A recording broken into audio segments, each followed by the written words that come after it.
And so I just had this confluence of events where the highest of high of like having a new child who we didn't think we could have. And this, I don't know how like spiritual people are, but like I kind of consider it a miracle after a decade of thinking that it wasn't even possible for us.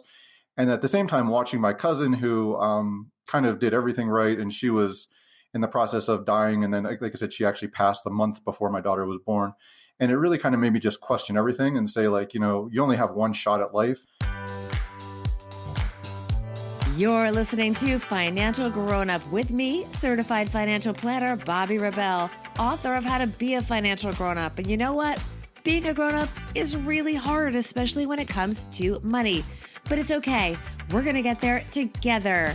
I'm going to bring you one money story from a financial grown up, one lesson, and then my take on how you can make it your own.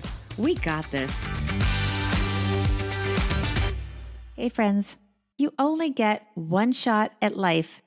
And after experiencing both a life and a death in his family in a pretty short period of time, that became the motivation to change the course of his life for physical therapist Chris Mamula. Since then, he has made financial independence and the FIRE movement his life's focus. In our interview, we talk about that aha moment that made him see money as more than a means to pay for stuff and get his best tips for how we can all prioritize ourselves by choosing financial independence. I also really enjoyed the preview Chris shares of his new book, Choose FI, Your Blueprint to Financial Independence. Here is Chris Mamula. Hey, Chris Mamula, you are a financial grown-up. Welcome to the podcast. Thanks for having me. It's exciting to be here. Congratulations on your book, Choose FI, Your Blueprint to Financial Independence, which your co-authors, I should say, are Brad Barrett and Jonathan Mendonca of the Choose FI podcast. Tell us a little bit briefly about it. Yeah, so the book is based on interviews from their podcast. And what they do is they've taken, it's kind of become popular in the last couple of years, but the FIRE, Financial Independence, Retire Early community. And they've taken a lot of different personalities. And what we try to do with the book is I think a lot of times people look at it as this extreme lifestyle of extreme frugality or people with really high salaries or living in a van or something extreme. I think they missed the point that this is pretty applicable to normal people. So what we do is take a bunch of stories and we take out the common principles and make it so it's applicable to anybody, no matter where you're at in your financial journey, and something that you can learn from. And really it allows you to transform your finances.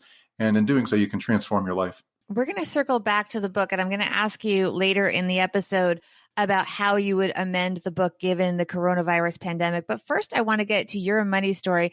And it was triggered by a confluence of events when you were about 35 years old. Tell us your money story, Chris.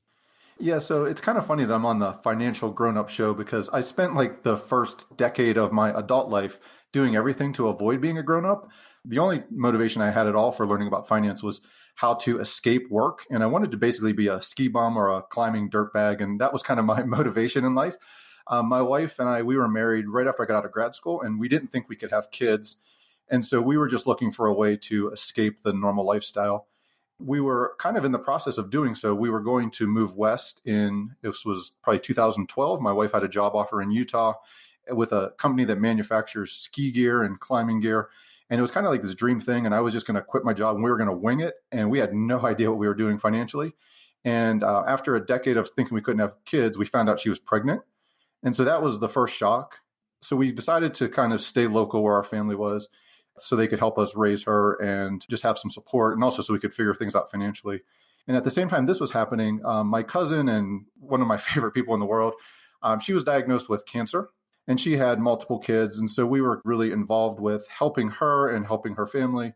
She ended up passing away about a month before my daughter was born.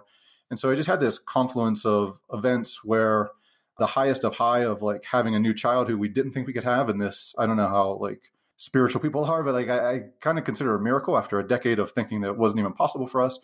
And at the same time, watching my cousin who kind of did everything right. And she was in the process of dying. And then, like I said, she actually passed a month before my daughter was born. And it really kind of made me just question everything and say, like, you only have one shot at life. And I wanted to be there for my daughter. And I still wanted to live this dream of pursuing this outdoor passions that I had. And so how could I figure out how to just build a different way of life? And that's what kind of drew me into this FIRE community. And we ended up doing that. First of all, I'm so sorry for the loss. And I can only imagine how painful that must have been. What changes did it inspire in you specifically? I know we can make a blanket statement. It brought you into the FIRE community, which is financial independence, retire early. But what specifically changed because of the birth of your daughter and then the loss of your cousin? Yeah, so something we write about in the book is this idea of having an awakening. The gentleman who his name is Dominic Cortuccio, who discussed this concept when he was on the Choose FI podcast. But he talked about how, like, a lot of times we're aware of things. Like, we're all aware that eating a terrible diet is bad for us or smoking is bad for us.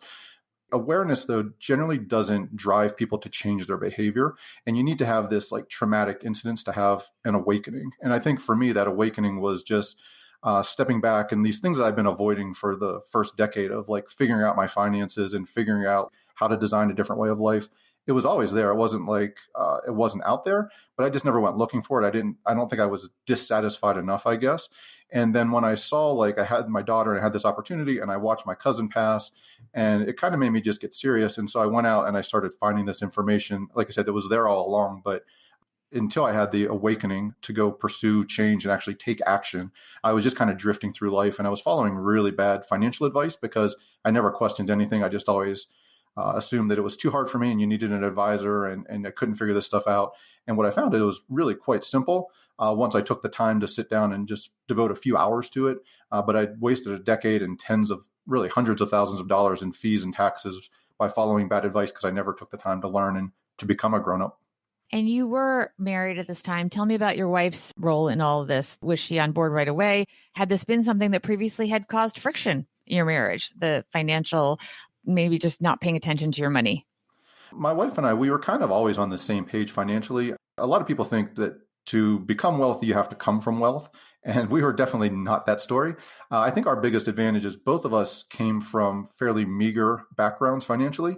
And so within a year or two of starting my career as a physical therapist, I just kind of became, I guess I would say, disenchanted with the American medical system. And I knew I wanted out. And so for me, saving and becoming this dirtbag ski bum, it was just a totally different way of life. It was kind of a way of escape. For my wife, she came from a similar financial background, but her family struggled a bit more than mine. And for her, saving was just safety. So we always saved. We lived off one salary and saved the other. So we were always doing well there. We just never took the time to learn the technical parts. And once we did start learning, I mean, we were able to save $10,000 to $20,000 a year in unnecessary taxes and fees that we had been paying without losing anything of quality. So it definitely didn't cause any friction. We were on the same page there all along. Give me one example of something that you changed after your daughter was born. So when we started investing, really the only option we had when we started was to use a commissions-based advisor, meaning they're paid on commissions for selling you products. And so the advice he gave us was to invest with him because he could have, quote, better options than we had in our 401k plan. So we bypassed that 401k plan. So just in income taxes every year, we were saving enough we could have maxed them out, but we left probably $20,000 on the table, if not more. And at a 25% tax bracket, like right there, if it's $20,000, that's $5,000 in income taxes. And then you're investing it in a taxable account.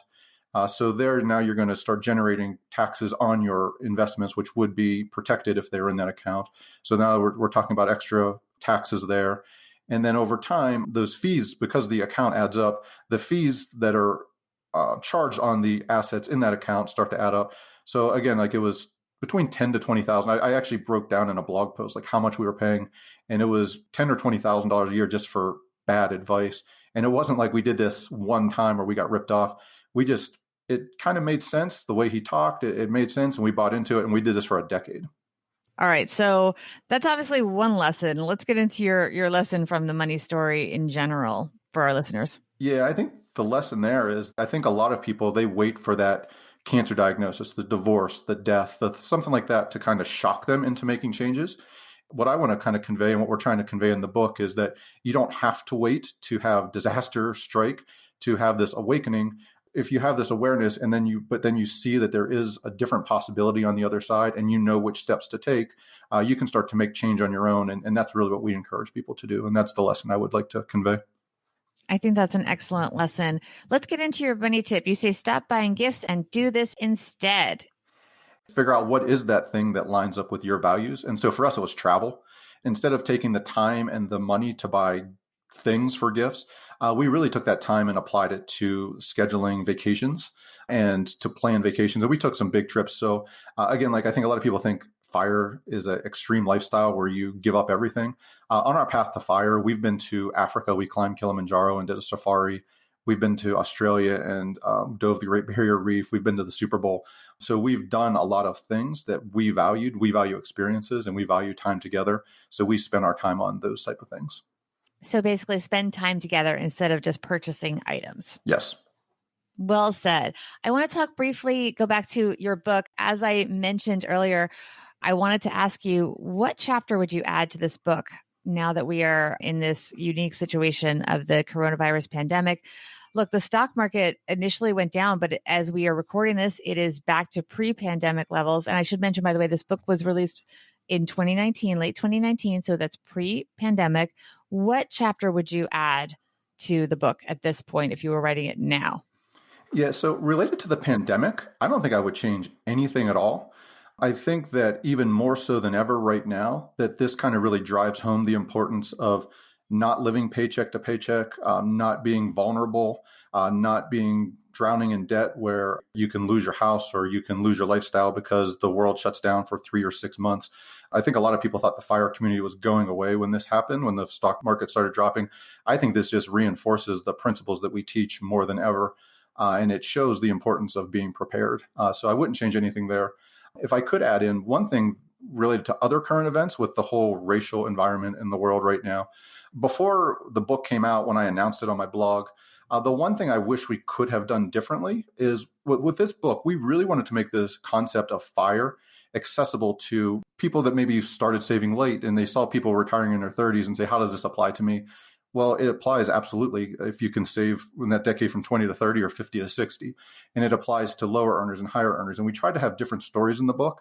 But just because we based it on the first year of that Choose FI podcast, and the early adopters of this FI movement tended to be white, male, engineers, like analytical minds. And as their podcast has gone on and evolved, they've really had a lot more diversity in lower income women, people of color, all these different backgrounds. But we just weren't able to reflect that in the book.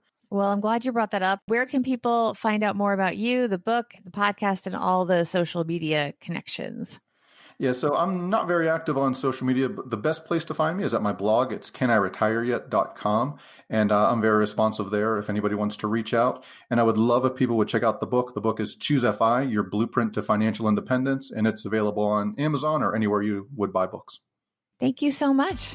It's a pleasure being here, and thanks for having me. Here we go. Financial grown-up tip number 1. And this may sound a little bit harsh. Okay. While I am not part of the Financial Independence Retire Early movement, aka FIRE, I am a big advocate for not spending your life at a job that makes you unhappy just for the money or the prestige. But I do also want to remind everyone that your dream job, which maybe is doing really good things for people that you feel really good about, is actually not a dream job if it doesn't pay you well enough to live the lifestyle you want. And be honest about the lifestyle that you want, my friends. Give yourself permission to take a job for the money within reason. Don't be totally miserable. Don't get me wrong here. But if the money gives you the freedom to do the stuff you want to do outside of work, it's called work for a reason, guys. That's okay. Work can be a means to an end, meaning get you to the way that you want to live. Things you love to do but don't pay are called hobbies. Financial grown-up tip number 2. If you're thinking about or are part of the FIRE movement, I admire your ambition and your drive. I don't have it in me to do the kind of sacrifices that so many of you make. But for the millions of people who are struggling just to pay their bills right now as we go through this historically painful recession, please be gentle on yourselves. Not everyone can save 50, 60, or 80% of their salary, even if you read every book on financial independence and do everything you can to adhere to the FIRE approach. Sometimes just making ends meet is pretty amazing too. So cut yourself a break.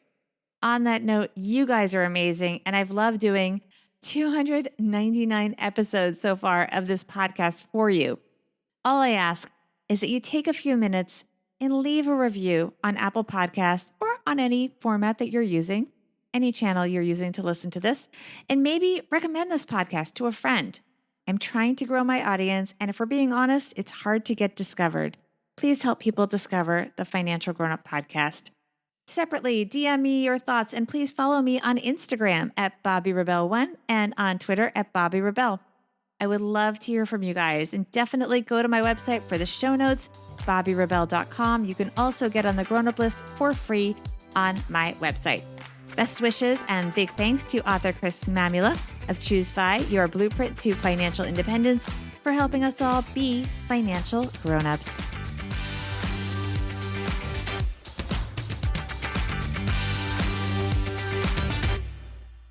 Financial Grown Up with Bobby Rebel is edited and produced by Steve Stewart and is a BRK Media production.